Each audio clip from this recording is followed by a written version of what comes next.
So if you're familiar with VHS cameras, then you have probably seen or heard of Super VHS. But have you ever heard of Super VHS-C? I know I haven't until now, and we're gonna check this one out here today.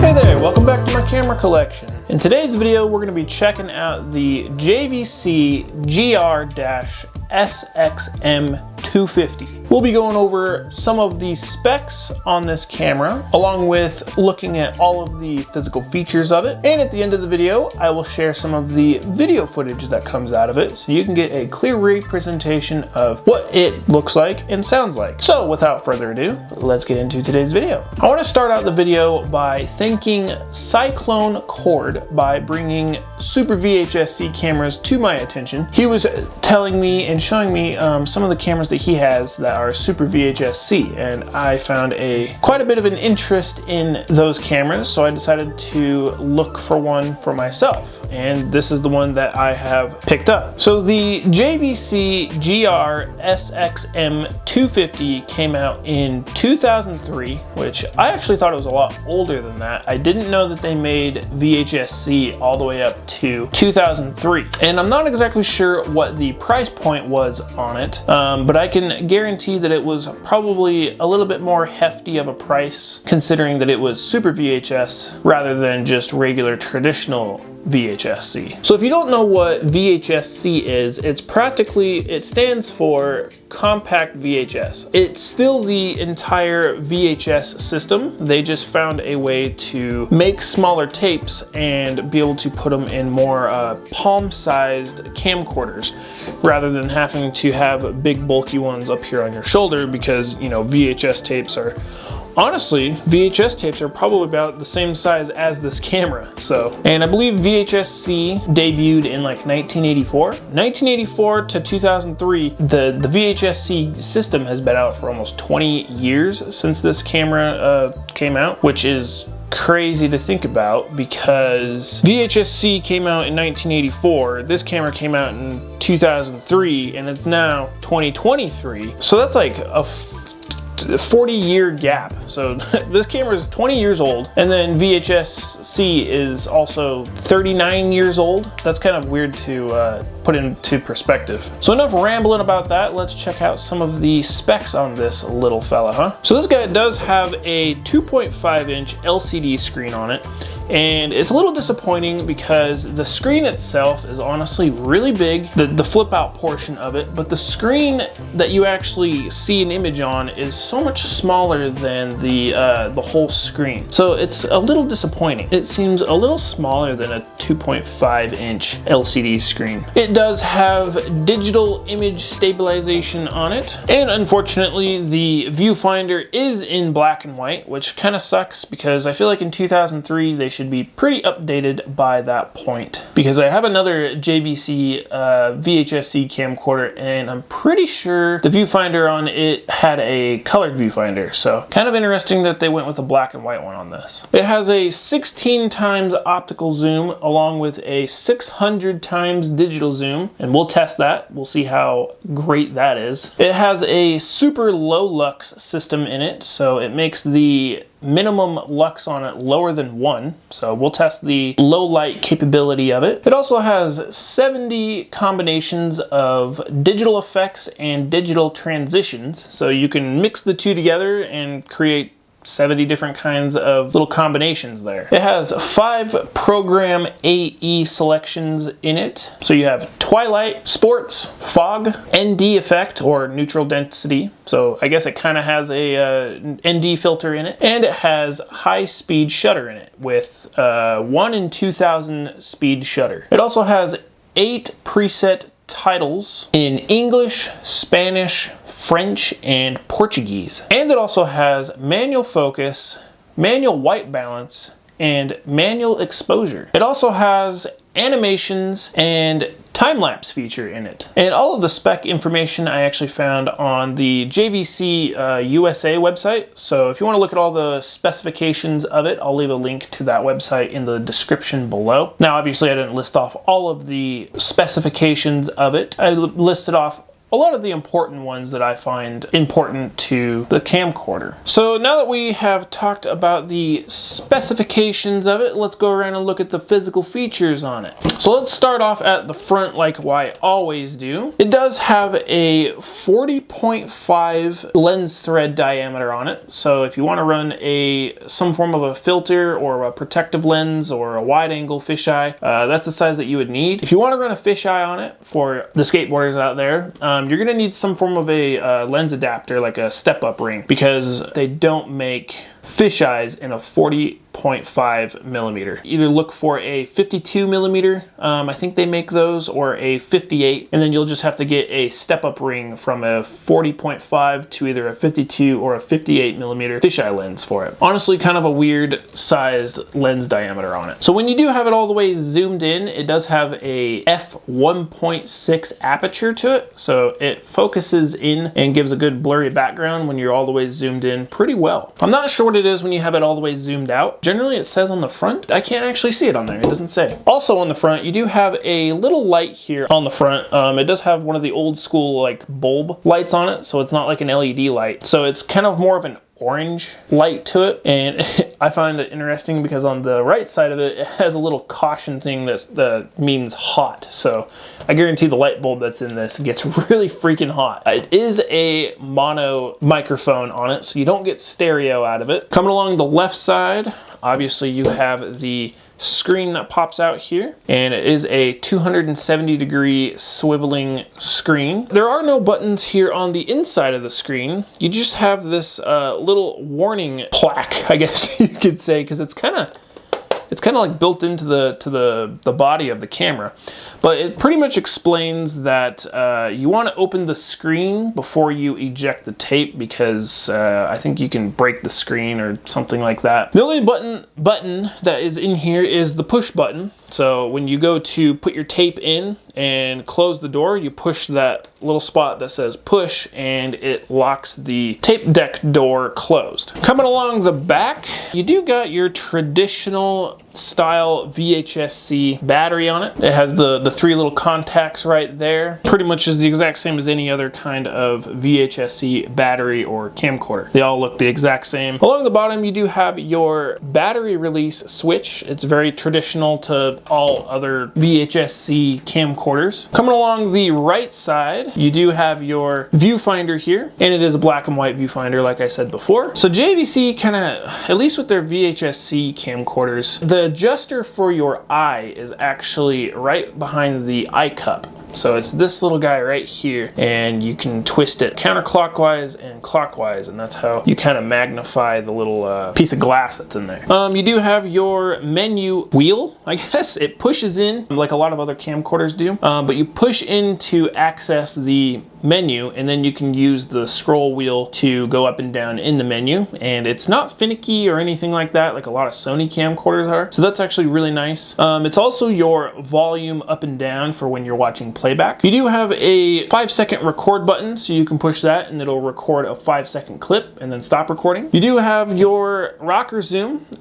This is kind of a lot of like the really small camcorders that you can kind of get nowadays, the real cheesy ones. They have the little tiny rocker zoom that moves back and forth. You don't have a lot of play in it. This is kind of that same way, but this one's a lot bigger and you have a lot more range to get more smooth zooms with it. Something that's kind of weird about it though, now I don't know if they did this by default or if it's just because this camera's old, is it springs back really slow. Like if you zoom and then like let go, it comes back real slow. So the zoom will kind of slowly stop zooming out or zooming in. You also have another button right below the 5-second record button, and that is your manual focus. So if you push it, look, you'll see on the screen the little indicator will pop up and show that you have manual focus on, and then you just use the volume or the menu scroll wheel to get the focus more focused near or far, and then if you push it again, it'll go back into autofocus. Lifting up the viewfinder, you have a little door right here, or a little compartment, and you have your audio and video plugins, or your AV plugins, and you actually have a S-Video plugin. So this is the first VHS-C camera that I've seen that has S-Video. So you'll be able to get even better video quality out of your S-Video cable than you would the AV cables. You do have a DC in, so it's actually a charger as well, I believe. Up on top, it has a charge indicator light. So when you plug the DC in, that will start charging your battery, I believe. I haven't tested it because I don't have a charger that will fit it, but it's kind of your traditional little 6-volt plug-in for most VHS-C cameras. Obviously, you got your record button here, a little red button. Very traditional spot for it. And then you have your power switch here, which is pretty cool because you can switch it from your VCR mode, off mode, auto mode, and manual mode. So if you want to just quickly shoot something, you can throw it into auto mode. Or if you want to be able to adjust your white balance and your exposure, you know, all of that kind of fun stuff, you can put in the manual mode and be able to access more of the camera. You do have a playback speaker here, along with a infrared receiver for a infrared remote right here on the side. And obviously your fancy handy dandy JVC hand strap, which is actually in very, very good shape. And coming along the top here, you have your light button to turn the light on and off. So it actually has 3 different modes. You obviously have off mode, you have an auto mode, so if it gets too dark, it'll automatically turn on when the camera senses that there's not enough light. And then you have a just on mode, so you can just have it on. You have your 2 different lights up here. You have your charge and your power light. When you turn the camera on with a power supply or a battery, the little power light will come on, letting you know that it has power. You have a refresh button. I'm not sure what the refresh button does. I've played around with it a little bit and I can't figure out what it does. You have your digital effects button, so that's how you go into like, you can check out mosaic and polarize and stretch, and kind of like what a lot of the Sony handy cams have. You have all those different kinds of effects, the cheesy effects that camcorders had from the 90s and early 2000s.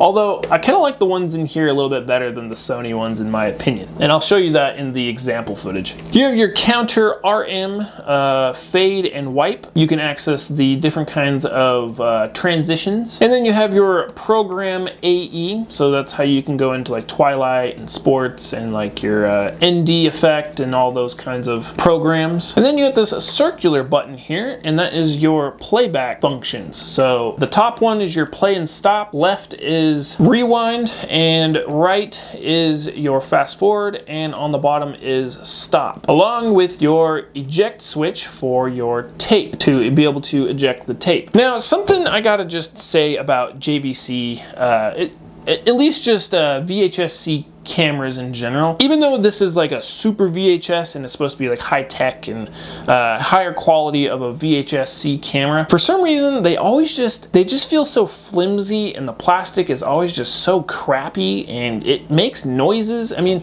like, I got my mic here, like, just listen.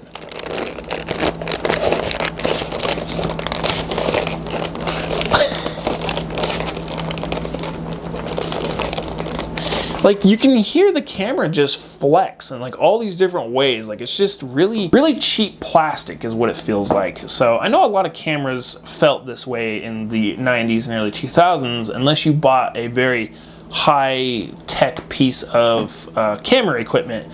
Like looking at the Sony VX models and the Canon GL1 and GL2, like those got a way different kind of plastic texture to it, and they don't flex like these do. It's just really weird to me. And it could be because the plastic panels are so big that they're prone to kind of flexing a lot. I'm not really sure. That's just something that I've always noticed with VHS-C cameras. It's just really weird. So that'll do it for the physical features of it. If you want to buy this camera for yourself, I will have it linked on my eBay store. It will come with 2 batteries and a charger. You'll have to find your own tape for it, but I will leave links in the description for chargers, batteries, tapes, video converters, and a link to my eBay store and my Discord page if you so choose to join that. With all that being said, let's check out some of the video footage that comes out of the sky, shall we? Okay, we have S-video recording now. So we'll see how far we can zoom with the 16 times optical zoom. And the clouds are rolling in, so we might just be able to see the mountaintops up here. And then I will show you the other digital zooms. Okay, so there is 16 times optical zoom. Looks pretty decent. You can actually see the houses and stuff out up on the hill. Clouds are rolling in right over through the mountains. So I'll show you the 50 times digital zoom is the medium zoom you can do.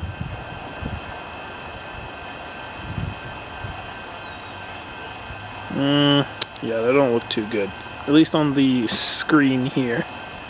It doesn't look great. So that's 50 times digital zoom.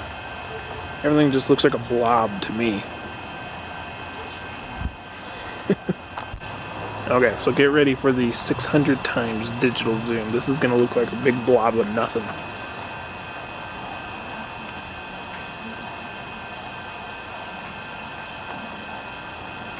Oh, oh my gosh. Maybe if there was something that was farther away, I don't know. But you really can't see anything. Rooftop has decided to come join us here. Rooftop! Roof! What are you doing? Huh? What's going on? Okay, so I'll go ahead and show you the digital effects here. You got sepia. You got black and white or monotone. B filter or a blue filter. These ones are actually kind of cool. And then you got red. This is a red filter. It's kind of more pink, at least on the screen anyway. You got polarized. What are you doing, dude?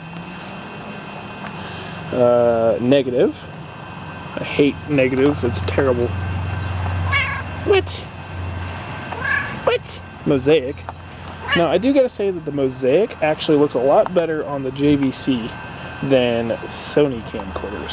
So I actually don't mind this one here. You got stretch, so it stretches everything, makes it look really wide. Roof. Stop. It's the roof. You're gonna dirty the lens.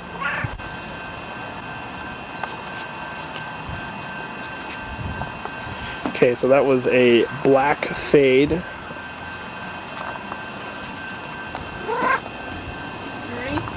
Almost.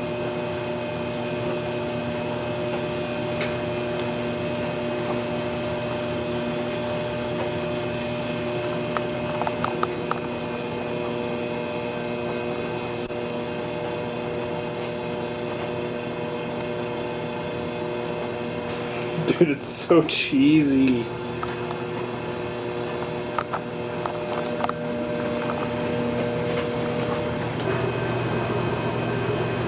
Whiff!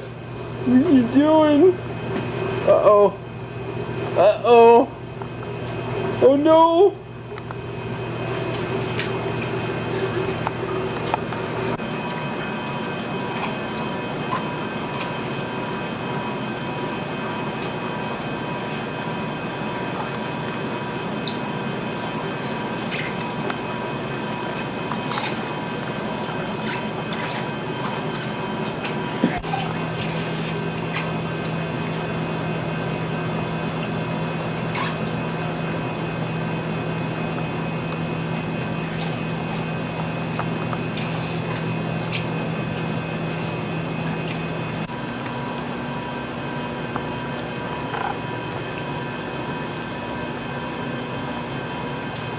Where did it go?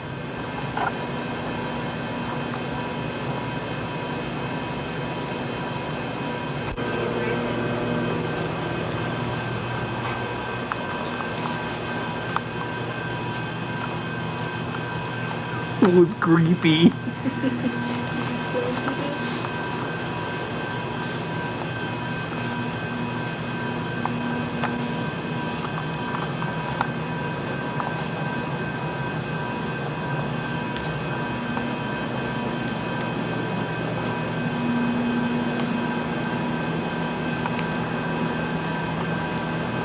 So thank you all for watching.